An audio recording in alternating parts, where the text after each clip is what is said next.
नमस्कार दोस्तों, स्वागत है आपका हमारे YouTube चैनल धार्मिक रेडियो पर, जहां हम आपको भारतीय संस्कृति, धर्म और देवी देवताओं के बारे में गहरी जानकारी प्रदान करते हैं। दोस्तों, आज हम बात करेंगे भगवान शिव के जन्म के बारे में।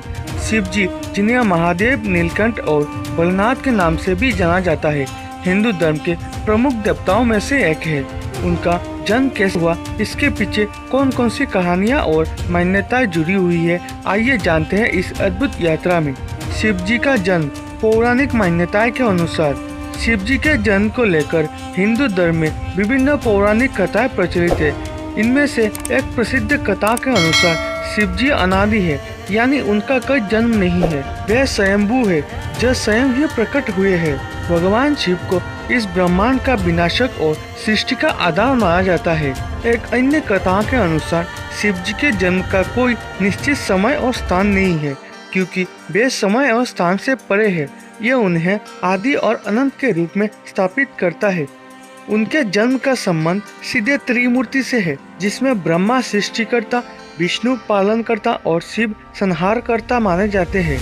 वे परम तत्व का प्रतीक है, जो ना ही तो जन्मा है और ना ही मरेगा। दोस्तों, कुछ लोगों का मानना है कि शिव जी का जन्म हिरण्यगर्भ से हुआ।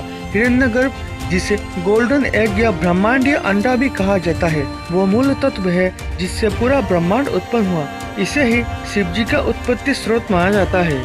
शैव परंपरा और शिव जी का स्वयंभू स्वरूप। दोस्तों, शैव परंपरा में भगवान शिव को बिना आरंभ और अंत वाला देवता माना जाता है। उन्हें निराकार ब्रह्म के रूप में पूजा जाता है, जो इस पूरी सृष्टि के पीछे की ऊर्जा है।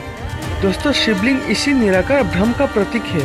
शिवलिंग की पूजा करते समय भक्त यह मानते हैं कि यह शिव जी की उन अनंत ऊर्जा का प्रतीक है, जो संपूर्ण ब्रह्मांड में फैला हुआ है। दोस्तों, कुछ मान्यताओं के अनुसार शिवलिंग वह प्रकाश स्तंभ है जो आदि और अनंत के बीच के इस संपूर्ण अस्तित्व को रोशन करता है। इसी कारण शिव जी को महाकाल भी कहा जाता है, यानी समय के स्वामी।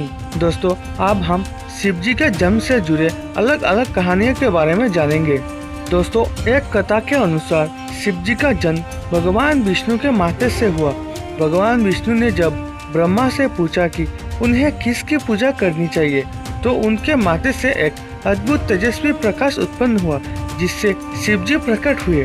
दूसरी एक पौराणिक कथा के अनुसार देवी पार्वती की घोर तपस्या से प्रसन्न होकर भगवान शिव हिमालय पर्वत पर प्रकट हुए। इस कथा के अनुसार शिव जी का जन्म हिमालय में हुआ और उनके पिता राजा हिमालय और माता देवी मैना थे। इसी कारण दोस्तों, शिव जी को हिमालय पुत्र भी कहा जाता है।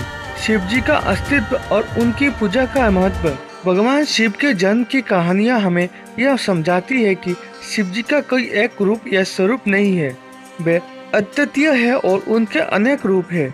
उनकी पूजा उनके जन्म की कथा से अधिक उनके अस्तित्व की महिमा को दर्शाता है। शिवलिंग की पूजा के माध्यम से भक्त यह मानते हैं कि वे शिव जी की अनंत ऊर्जा और शक्ति से जुड़ रहे हैं। दोस्तों, भगवान शिव के जन्म के बारे में जितनी भी कहानियाँ और मान्यता प्रचलित है, वे सभी ये बताती है कि शिव जी का जन्म भले ही किसी विशिष्ट रूप में ना हुआ हो, लेकिन उनका अस्तित्व इस संपूर्ण ब्रह्मांड के हर अणु में है। वे आदि भी है और अनंत भी। शिव जी के जन्म की इन मान्यताओं से हमें यह सीख मिलती है कि भगवान शिव की पूजा उनके स्वरूप और उनकी महात्मा के प्रति सम्मान व्यक्त करती है। दोस्तों, इस वीडियो में हमारे साथ जुड़ने के लिए और अंत तक बने रहने के लिए आप सभी का धन्यवाद। मैं आशा करता हूँ कि आपको यह वीडियो पसंद आया होगा।